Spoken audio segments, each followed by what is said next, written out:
তো দেখতে পাচ্ছ রেডি হয়ে গেছি, এখন আমি বেরোবো। আমি কোথায় বেরোবো সবটাই তোমাদের শেয়ার করব। তো চলো রাস্তায় যেতে যেতে তোমাদের সাথে গল্প করা যাক। এই যে আমি হেঁটে হেঁটে যাচ্ছি, এখন আমি কোথায় যাচ্ছি? এখন আমি যাচ্ছি ওষুধের দোকানে, কারণ ওষুধ তো নিতে হবে। ওষুধ না খেলে, ভাত খাওয়ার আগে ওষুধ খেতে হয়, এটাও তোমরা জানো। খাবারের আগে ওষুধ খেতে হয়। তো আমি ওষুধ এখানে অর্ডার দিয়ে যাচ্ছি, মানে সব খাপগুলো দিয়ে গেলাম, ওরা রেডি করে রাখবে, আমি তার মধ্যে ঘুরে আসবো। তো আমি টোটো ধরে নিয়েছি, এখন আমি যাচ্ছি আমাদের লাইটের বিল দিতে। তো তোমাদের কাকুই এই কাজগুলো করে। যখন তোমাদের কাকু খুব ব্যস্ত হয়ে যায় তখন আমাকেও সারতে হয় সেগুলো। তো দেখতে পাচ্ছ চলে এসেছি, লাইটের বিল দিচ্ছি। তো লাইটের বিল দিয়ে দেওয়া প্রায় কমপ্লিট হয়ে গেছে, উনি নিচ্ছে। তো আমি টোটো দাঁড় করিয়ে রেখেছি, তো দেওয়া হয়ে গেছে। এবার আমি টোটোতে আবার উঠে গেলাম, দিয়ে উঠে আমি চলে আসলাম আবার এই ওষুধের দোকানে।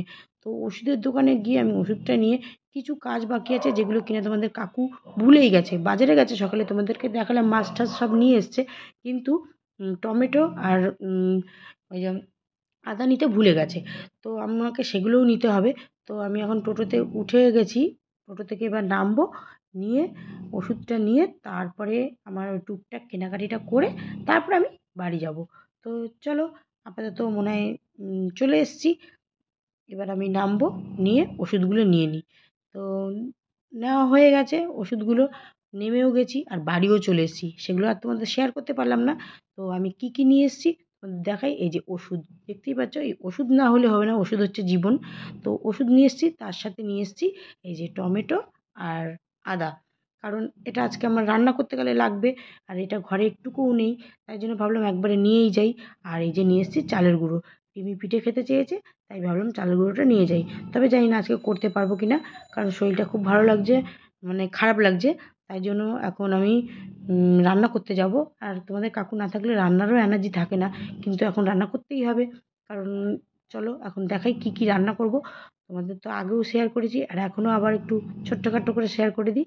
এই যে মাছটা দেখছো এখনও ভাজা হয়নি, এই মাছটা আমি কাঁচা ভাপা করব।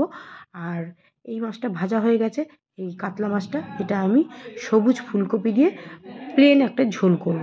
তো দেখতেই পাচ্ছ সবুজ ফুলকপি এই যে নিয়ে নিয়েছি, কিন্তু কাটা হয়নি। এখন আমি কাটবো, কেটে তারপর এটাকে দিয়ে ঝোল করব। আর করব পিঠের তরকারি। তো চলো, আমি তোমাদের দেখিয়ে দিলাম এই মেনুটা আজকে রান্না করব।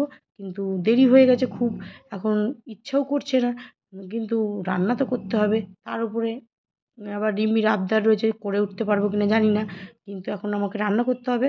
আর তার জন্য চলে যাব রান্নাঘরে। তো চলো, ভিডিওটা কেমন লাগলো, ছোটোখাটো একটা ব্লগ দিয়ে দিলাম। যদি ভালো লেগে থাকে আর যদি পিঠে খেতে চাও অবশ্যই চলে এসো কাকিমার বাড়িতে। কাকিমা পিঠে বানাবে, আজকে বানাবে না কালকে বানাবে। তবে টাটা, চলো টাটা, লাভ ইউ।